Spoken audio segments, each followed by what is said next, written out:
नमस्कार, मैं हूं रंजीत कुमार और शुरू हो चुका है देश का मूड मीटर। अब से थोड़ी देर बाद तस्वीर आने वाली है जिसमें अमेरिका के राष्ट्रपति डोनाल्ड ट्रंप पाकिस्तान के फील्ड मार्शल असीम मुनीर से खाने के मेज पर मिलने वाले। वैसे ट्रंप के साथ मुनीर के लंच प्रोग्राम की खबर आने के साथ ही यह हल्ला शुरू हो गया था कि यह तो भारत के लिए जबरदस्त झटका है, क्योंकि जिस मुनीर ने हिंदुओं के खिलाफ कट्टरता का जहर फैलाया और पहलगाम हमले को अंजाम दिलवाया, उस जिहादी मुनीर को अमेरिकी राष्ट्रपति ट्रंप दावत दे रहे हैं। हालांकि जो लोग मुनीर ट्रंप के लंच प्रोग्राम को भारत के लिए झटका मान रहे हैं, वो एक बुनियादी भूल कर रहे हैं। और वो बात यह है कि शायद वो ये भूल रहे हैं कि मुनीर को ट्रंप खाना खिलाएंगे तो इसमें हिंदुस्तान का इससे कोई लेना देना नहीं। अमेरिका एक अलग राष्ट्र है, उसके अपने हित हैं और वो अपने हितों के हिसाब से अपना एजेंडा तय करता है। लेकिन ये पहली बात हुई। अब जरा दूसरी बात जो इसमें महत्वपूर्ण बात है उसको समझिए। इसमें कोई डाउट रखने की जरूरत नहीं है कि अमेरिका सिर्फ और सिर्फ अपने हितों को आगे रखता है और अपने फायदे के हिसाब से अपनी विदेश नीति का गियर बदलता रहता है। इसीलिए यही ट्रंप जब पहली बार राष्ट्रपति बने थे तब उन्होंने पाकिस्तान पर आतंकवाद को लेकर कई कार्रवाई की थी और कड़ी कार्रवाई की थी। आर्थिक मदद रोक दी थी। उस वक्त पाकिस्तान को झूठा, धोखेबाज, न जाने क्या क्या कहा था। और आज वही ट्रंप हैं जो पाकिस्तान को $397 मिलियन की मदद दे रहे हैं। F-16 विमानों के रखरखाव के लिए अलग से फंड दे रहे हैं।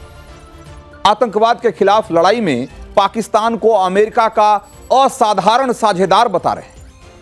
सोचिए कि यह कितना बड़ा शिफ्ट है। पाकिस्तान को लेकर अमेरिका की नीति में आए इस बदलाव को अगर आपको समझना चाहते हैं तो इसे आप तब तक नहीं समझ सकते जब तक आप इसमें चीन, अफगानिस्तान, ईरान, इन सारे एंगल से इसको नहीं देखेंगे। पाकिस्तान की सीमा भारत के साथ साथ इन तीनों देशों से भी लगती है। और सबसे पहले जरा आप अफगानिस्तान का एंगल समझिए। अमेरिका अफगानिस्तान में अपनी मर्जी से घुसा और अपनी मर्जी से बाहर निकला या मजबूरी में बाहर निकला, उसे आप जो मानिए। लेकिन कल तक अमेरिका के लिए तालिबान दुश्मन नंबर 1 था, अब एक तरीके से दोस्त है। अमेरिकी फौज बेशक अफगानिस्तान छोड़ चुकी है, लेकिन अफगानिस्तान में अमेरिका की पकड़ और उसका असर आज भी है और अमेरिका नहीं चाहता कि वो पकड़ और वो असर कम हो। अफगानिस्तान की धरती से कोई एंटी अमेरिकी टेरर आउटफिट या कोई आतंकवादी संगठन फिर से वहां ना एक्टिव हो जाए, यह अमेरिका की बहुत बड़ी चिंता है। अमेरिका की चिंता यह भी है कि वहां चीन ज्यादा तेजी से अपने पांव न जमा ले। इसलिए भी अफगानिस्तान से बॉर्डर शेयर करने वाले पाकिस्तान को अमेरिका अपने करीब रखना चाहता है। उसको अपने दुश्मन के तौर पे एक तरीके से चीन के पाले में नहीं फेंकना चाहता। दूसरा जो महत्वपूर्ण एंगल है वो है ईरान का। आज ईरान और इजराइल के बीच जंग छिड़ी हुई। पाकिस्तान कल तक तो इस्लामी उम्मा के नाम पर इस्लामिक देश ईरान का साथ देने का दम भरता था, लेकिन आज जरा गौर करिए कि पाकिस्तान ने ईरान से लगे अपने बॉर्डर को सील कर दिया है। साथ देने की बात तो छोड़िए, पाकिस्तान ईरान को एक तरीके से जलते छोड़ दिया उसको, क्योंकि ईरान के खिलाफ अमेरिका खड़ा है।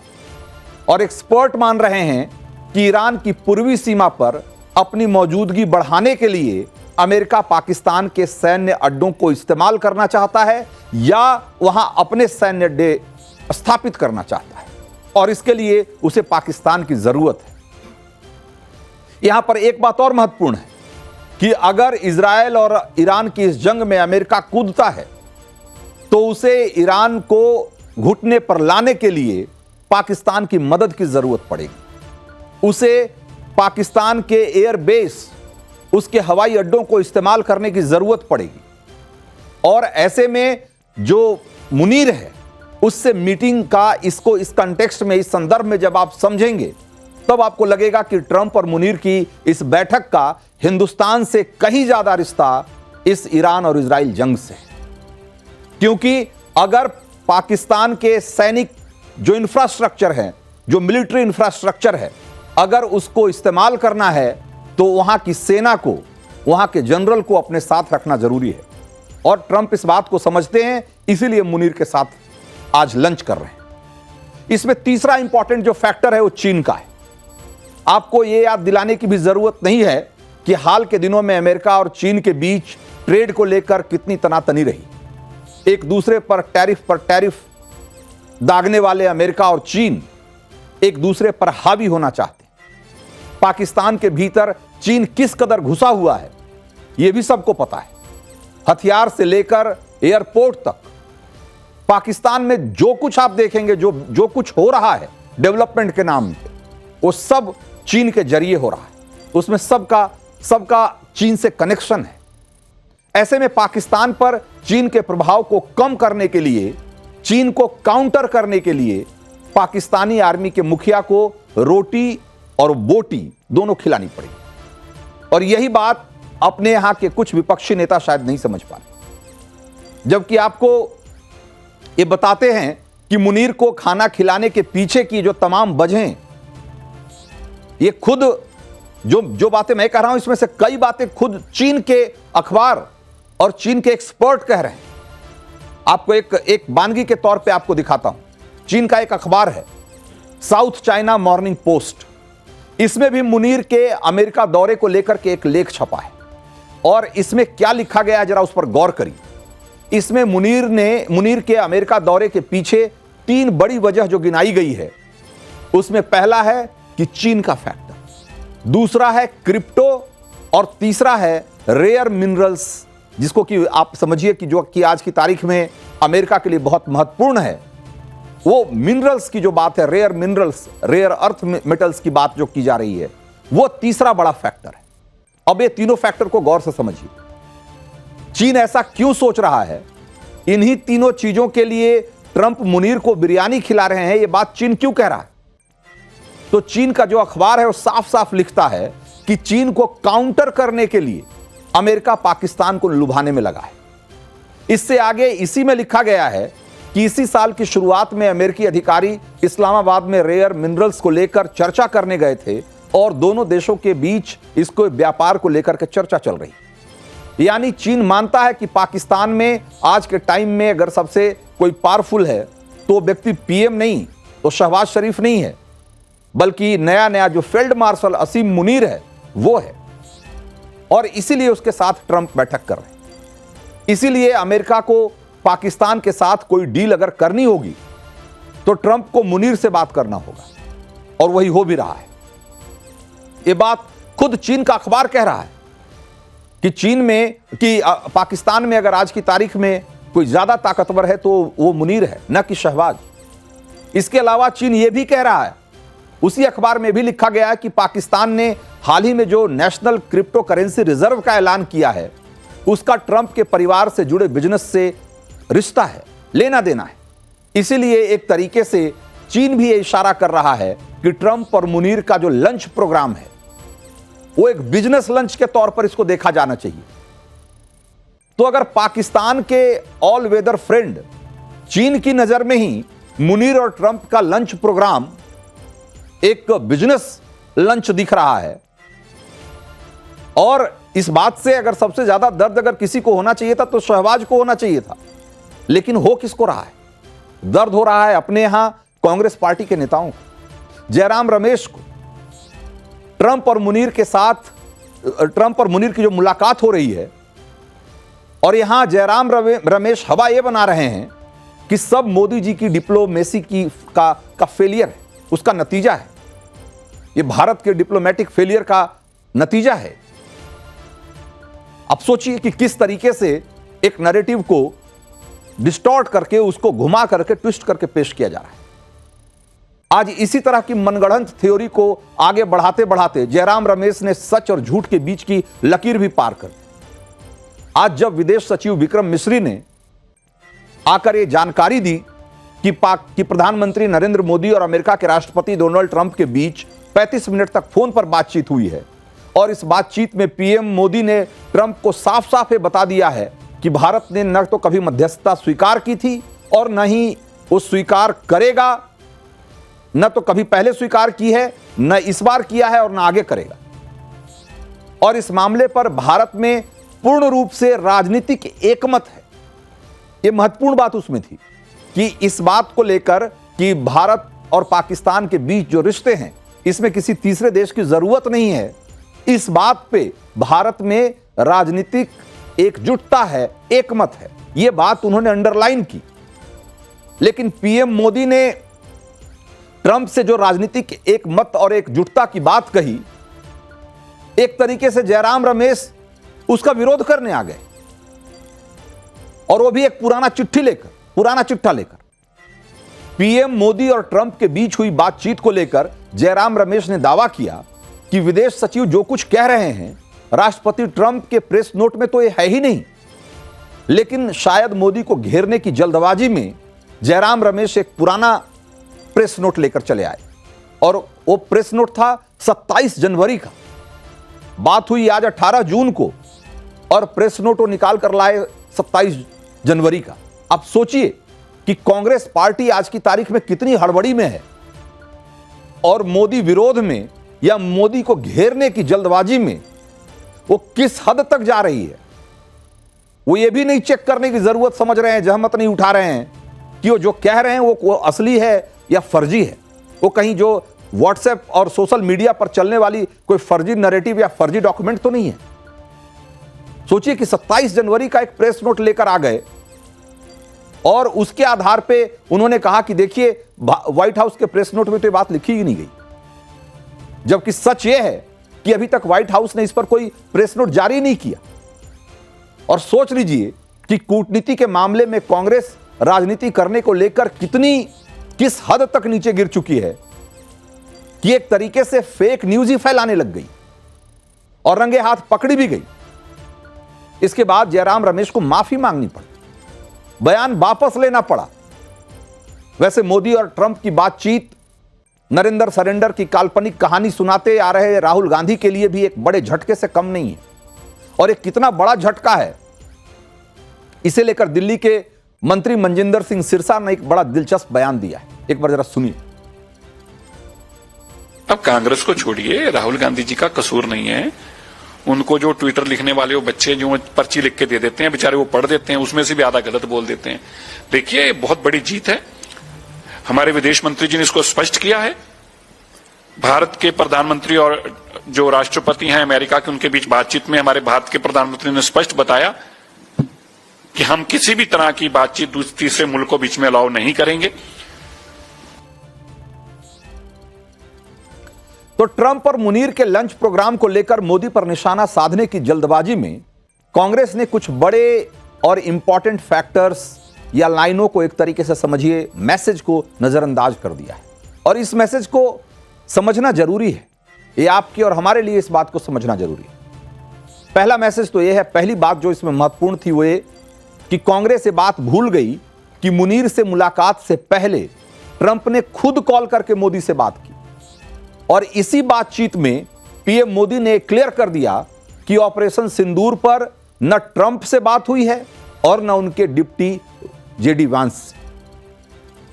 यानी कि मोदी ने, समझिए कि ट्रंप को आईना दिखा दिया सीधे सीधे। मोदी ने ट्रंप के मुंह पे बात कह दी, जो बात ट्रंप पिछले कुछ हफ्तों से लगातार फैलाने की कोशिश कर रहे थे, जो मैसेज दुनिया को देने की कोशिश कर रहे थे कि भारत और पाकिस्तान के बीच ये जो हमने जंग रुकवा दी है उसका सारा क्रेडिट हमें जाता है, अमेरिका को जाता है, ट्रंप को जाता है, जेडी वैंस को जाता है। उस फर्जी नैरेटिव को ट्रंप के मुंह पे ही खारिज कर दिया मोदी ने। उन्होंने कहा कि इसमें आपका और जेडी वैंस का कोई रोल नहीं था। गौर करिएगा। और ये ट्रंप को उस आईना दिखाने के लिए किस तरह की हिम्मत की जरूरत है, किस तरह का स्ट्रेट फॉरवर्डनेस होना चाहिए और किस तरह की डिप्लोमेसी की जरूरत है, आप इसका अंदाजा लगाइए। दूसरी बात, मोदी के कॉल ने विपक्ष की तरफ से फैलाए जा रहे इस कंफ्यूजन को भी दूर कर दिया है कि ट्रेड को लेकर भारत और अमेरिका की कोई बातचीत हुई थी। भाई, ट्रंप ने यही माहौल बनाने की कोशिश की ना कि जो भारत पाकिस्तान के बीच जो जंग रुकी है वो हमने इस शर्त पे रुकवाई है कि हम आपके जो हमने टैरिफ लगाया है वो हम कम कर देंगे। और इन दोनों देशों को हमने कहा कि हम आपको ट्रेड में प्रेफरेंस देंगे, व्यापार में आपको हम सहूलियत देंगे अगर आप जंग रोक देंगे। तो एक फर्जी नैरेटिव बनाने की कोशिश की ट्रंप ने, मोदी ने इसको भी नकार दिया। और ये कहीं ऐसा नहीं है कि किसी मंच पे जाकर के कहीं थर्ड पार्टी से कह रहे हैं, ट्रंप को यह बात बता रहे हैं मोदी। तीसरी बात, पीएम मोदी ने यह भी स्पष्ट कर दिया कि सैन्य कार्रवाई रोकने पर बातचीत भारत और पाकिस्तान के बीच सीधे सीधे उनके डीजीएमओ लेवल पे हुई थी और दोनों सेनाओं के मौजूदा चैनलों के जरिए यानी कि डीजीएमओ लेवल पर हुई थी और पाकिस्तान के रिक्वेस्ट पर बातचीत हुई थी, न कि अमेरिका के कहने पर। यानी कि इस पूरे सीज फायर में अगर किसी का रोल था तो पाकिस्तान के डर का रोल था। पाकिस्तान की अपनी जब उसकी पिटाई शुरू हुई, जब वो आफत में आया तो उसने खुद गिड़गिड़ाकर भारत से सीज फायर की बात की और उसमें अमेरिका का कोई रोल नहीं। चौथी महत्वपूर्ण बात, मोदी ने यह भी क्लियर कर दिया कि आज का भारत अपनी शर्तों पर आगे बढ़ता है। आज का भारत किसी और के हिसाब से नहीं चलता और आज का भारत वही फैसला लेता है जो भारत के हित में है। और इस बात की तस्दीक अमेरिका के राष्ट्रपति डोनाल्ड ट्रंप भी कई बार कर चुके हैं। उन्होंने भी कहा है कि मोदी उनसे भी ज्यादा टफ निगोशिएटर है, उनसे सौदेबाजी करना कोई आसान काम नहीं है। और मोदी ने ट्रंप से हुई बातचीत में आज इस बात को साबित भी कर दिया, जब उन्होंने खुलेआम कहा कि ऑपरेशन सिंदूर अभी हमने स्थगित किया है, खत्म नहीं किया है। यानी कि जब ट्रंप मुनीर से मिल रहे हैं उससे ठीक पहले मोदी ट्रंप को उन्होंने बता दिया, मोदी ने, कि अगर आपको मौका मिले तो आप भी बता दीजिएगा मुनीर को कि हमने ऑपरेशन सिंदूर अभी बंद नहीं किया, वो जारी है, वो स्थगित किया है अभी। और अगर पाकिस्तान के तरफ से इसी तरीके से प्रॉक्सी वार चलता रहा तो हम उसको प्रॉक्सी वॉर नहीं मानेंगे, हम उसको सीधा एक्ट ऑफ वॉर मानेंगे और उसी हिसाब से कार्रवाई करें। आप सोचिए कि ट्रंप को इस तरीके से उनके मुंह पे यह बात कहने के लिए जिस तरह के डिप्लोमेटिक हेफ्ट की जरूरत है, जिस तरह की ताकत की जरूरत है, यह बहुत कम नेताओं में है दुनिया में।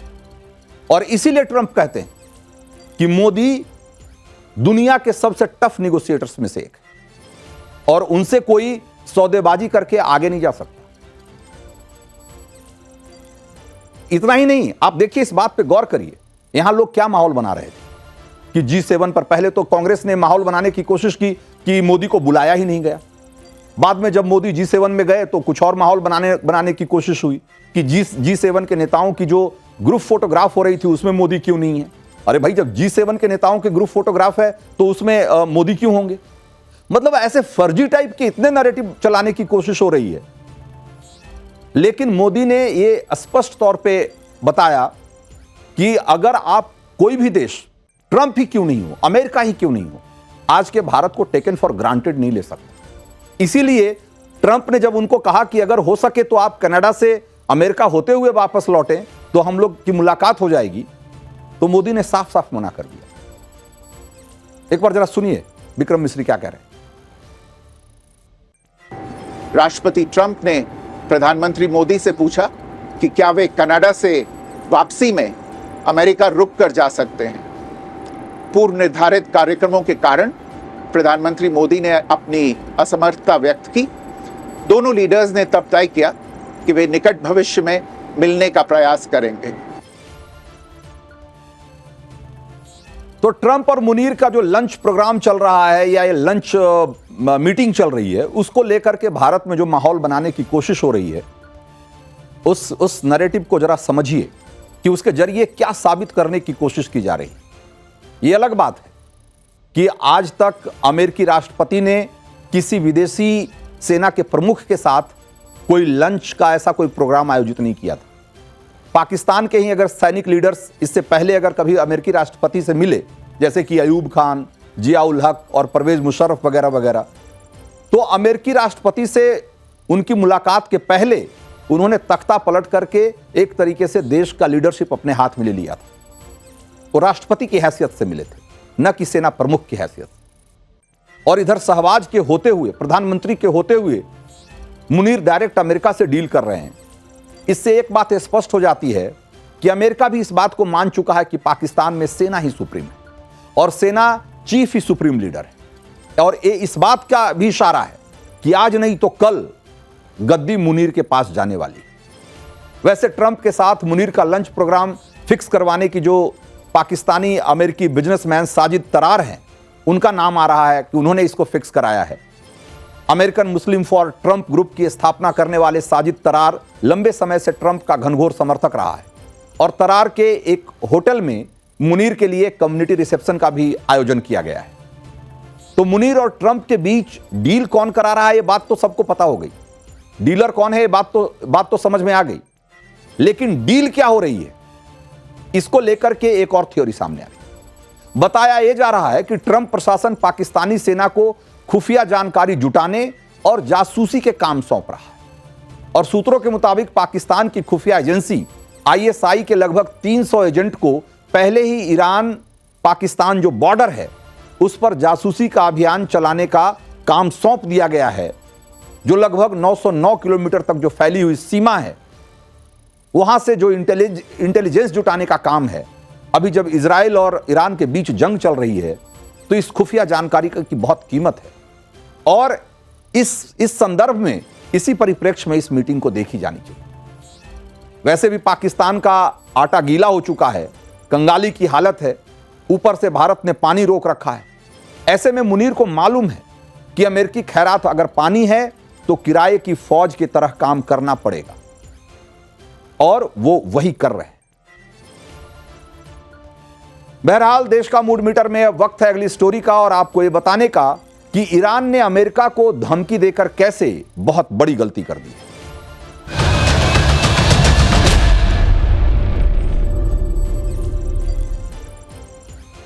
तो क्या अमेरिका को धमकाकर इस जंग में उलझे ईरान ने एक बड़ी गलती कर दी है? क्या ईरान इजरायल युद्ध में अमेरिका की एंट्री होने वाली है? और क्या इसी के साथ ईरान में खामनेई का खेल भी खत्म होने के कगार पे है? इजरायल ईरान की जंग का आज 6ठा दिन है और एक दूसरे से जुड़े ये सारे सवाल दुनिया भर में आज चर्चा का विषय है। इजरायल ईरान युद्ध आज जो युद्ध है उसमें आज दो और बड़ी बातें एक साथ हुई है। पहली बात तो ये कि ईरान ने पहली बार ये खुलकर अमेरिका को अल्टीमेटम दिया है। ईरान के supreme leader Ayatollah Ali Khamenei ने कुछ देर पहले एक टीवी संदेश जारी करके कहा कि जो लोग ईरान, उसके राष्ट्र और उसके इतिहास को समझते हैं वो कभी भी इस देश से धमकी वाली भाषा में बात नहीं करेंगे। ईरानी राष्ट्र कभी आत्मसमर्पण नहीं करेगा। अमेरिकियों को ये बात जान लेनी चाहिए कि किसी भी प्रकार का सैन्य हस्तक्षेप उनके लिए विनाशकारी और अपूरणीय क्षति का कारण बनेगा। इससे कुछ घंटे पहले खामनेई ने एक और बयान जारी किया था और कहा था कि हैदर के नाम पर जंग शुरू होती है। हम इजराइल को कड़ा जवाब देंगे, हम उन पर कोई दया नहीं दिखाएंगे। अब इन दोनों बयानों को जरा देखिए और इन दोनों बयानों में दो अलग अलग मैसेज हैं। एक मैसेज तो यह है कि हैदर की कसम खाकर ऐलाने जंग हुआ है, यानी ईरान अब ये मान चुका है कि इस जंग में उसके पास मरने या मारने के अलावा कोई और दूसरा विकल्प नहीं बचा है। और दूसरी बात यह कि ईरान इस बात को भी स्वीकार कर चुका है कि अगर इजराइल के साथ उसकी जंग आगे बढ़ती है तो देर सवेर अमेरिका की एंट्री भी होनी तय है और अगर ऐसा होता है तो उसे अमेरिका से भी जंग के लिए खुद को तैयार करना होगा। और आज जो खामनेई का मैसेज था, जो पैगाम था, उसमें यह बात उन्होंने क्लियर कट कर दिया, बता दिया दुनिया को कि अमेरिका से डरकर वो पीछे नहीं हटे। और यही वजह है कि खामनेई के इस पोस्ट के बाद ईरान ने इजराइल के अलग अलग शहरों पर 25 बैलिस्टिक मिसाइलें दागी है एक साथ। हालांकि जवाबी हमले में इजराइल ने भी ताबड़तोड़ हमले किए और ईरान के जो मिसाइल बेस हैं उसको तबाह करने का दावा किया है। स्क्रीन पर जो आपको अभी तस्वीरें दिखा रहे हैं, जिसे इजराइल की सेना के सोशल मीडिया हैंडल से जारी किया गया है, इसे ईरान के मिसाइल बेस पर हमले की तस्वीर इसको बताया जा रहा है। इसके बाद ईरान ने अपनी हाइपरसोनिक मिसाइल फतह 1 को इजराइल पर दागा। इसे खास तौर से इजराइल को ध्यान में रखकर ही ईरान ने डेवलप किया है। और इसे जब 2023 में पहली बार दुनिया के सामने पेश किया गया फतह-1 मिसाइल को, तब ईरान के सुप्रीम लीडर खामनेई ने एक पोस्टर लहराया था जिस पर लिखा हुआ था तेल अवीव एट 400 सेकेंड, यानी फतह-1 मिसाइल को, फतह-1 मिसाइल को इजराइल की राजधानी तेल अवीव को निशाना बनाने में सिर्फ 400 सेकंड लगे। यानी कि डे 1 से ईरान का मैसेज क्लियर था कि वो इजराइल को अपना दुश्मन नंबर 1 मानता है और इजराइल को ध्यान में रखकर ही अपना जखीरा तैयार कर रहा है। ईरान ने अगर फतह-1 मिसाइल को इजराइल पर दागना शुरू कर दिया है तो ये इस बात का भी इशारा है कि एक तरीके से उसने अपना आखिरी दांव चल दिया। ईरान दावा तो यह करता है कि उसके पास 3000 से ज्यादा फतह-1 मिसाइल है और उसके पास एक तरीके से मिसाइलों का बहुत बड़ा जखीरा है। ईरान को सबसे बड़ा डर ट्रंप को उस बयान को लेकर सता रहा है जिसमें खामनेई के लोकेशन की पक्की जानकारी अमेरिका के पास होने की बात कही गई थी और जिसमें अल्टीमेटम दिया गया था कि खामनेई को बिना शर्त सरेंडर करना होगा। ईरान इसके लिए तैयार नहीं, उल्टे उसने अमेरिका को अल्टीमेटम दे दिया है। सवाल यह है कि ऐसे में क्या अमेरिका क्या करेगा, ट्रंप क्या फैसला लेंगे? G7 की मीटिंग छोड़कर ट्रंप पे जता चुके हैं कि इजराइल ईरान की जंग उनके एजेंडे में सबसे टॉप पर है, लेकिन ईरान का अड़ियल रवैया उसको देखते हुए ऐसा लग रहा है कि अब इस युद्ध में अमेरिका को देर सवेर कूदना पड़ सकता है और अमेरिका भी इस पर फाइनल फैसला लेने में अब अगर और देर करेगा तो मामला और बिगड़ सकता है और इसका इशारा मिलने लगा है कई तरफ से। उधर ईरान इजराइल संघर्ष के बीच ईरान के जो पूर्व प्रिंस के बेटे हैं रजा पहलवी, उन्होंने भी खामनेई के नेतृत्व वाली इस्लामिक सरकार के खिलाफ खुला मोर्चा खोल दिया है और जो कि अमेरिका में पिछले 46 साल से निर्वासित जीवन व्यतीत कर रहे हैं। उन्होंने ईरानी जनता से एकजुट होकर खामनेई के शासन को उखाड़ फेंकने की अपील की है। रजा पहलवी ने कहा है कि भाई ये जो सत्ता है, इस सत्ता को उखाड़ फेंकना ईरान के हित में है। ईरान और इजराइल के बीच जारी संघर्ष में ईरान को अंदर खाने से अब खुली चुनौती मिल रही है। वो दोनों मोर्चे पे घिर गया है। एक तरफ बाहर से तो हमले हो ही रहे हैं, भीतर से भी रजा पहलवी के नेतृत्व में एक तरीके से खामनेई के खिलाफ तख्ता पलट की तैयारी शुरू हो गई और इस तख्ता पलट में उन्हें इजराइल और अमेरिका दोनों का साथ मिल रहा है। एक तरीके से अमेरिकी दबाव का एक और तरीका है ताकि खामनेई जल्दी हथियार डाल दे। रजा पहलवी ईरान और इजराइल के बीच चल रहे संघर्ष में खामनेई से अपना पुराना हिसाब किताब चुकता करना चाहते हैं, क्योंकि रजा पहलवी जो कि ईरान के आखिरी शाह के बेटे हैं, उन्हें 1979 में इस्लामिक क्रांति के दौरान पूरे शाह परिवार के साथ देश से बाहर निकाल दिया गया था। इस दौरान खामनेई ने पहलवी को कभी ईरान आने की दोबारा मंजूरी नहीं दी, लेकिन अब इसमें जब ये जंग छिड़ चुकी है तो इसमें रजा पहलवी को भी एक उम्मीद दिख रही है और उन्हें लग रहा है कि ईरान में की सत्ता में एक बार फिर से उनकी वापसी हो सकती है। तो आने वाले दिनों में ईरान और इजराइल का संघर्ष अभी और भी कई नए मोड़ लेगा। हम तमाम अपडेट आपको देते रहेंगे। फिलहाल देश का मूड मीटर में आज वक्त इतना ही था। मुझे दीजिए इजाजत। ब्रेक के पार देखिए प्रतिशोध, मेजर गौरव आर्या और दिनेश गौतम के साथ।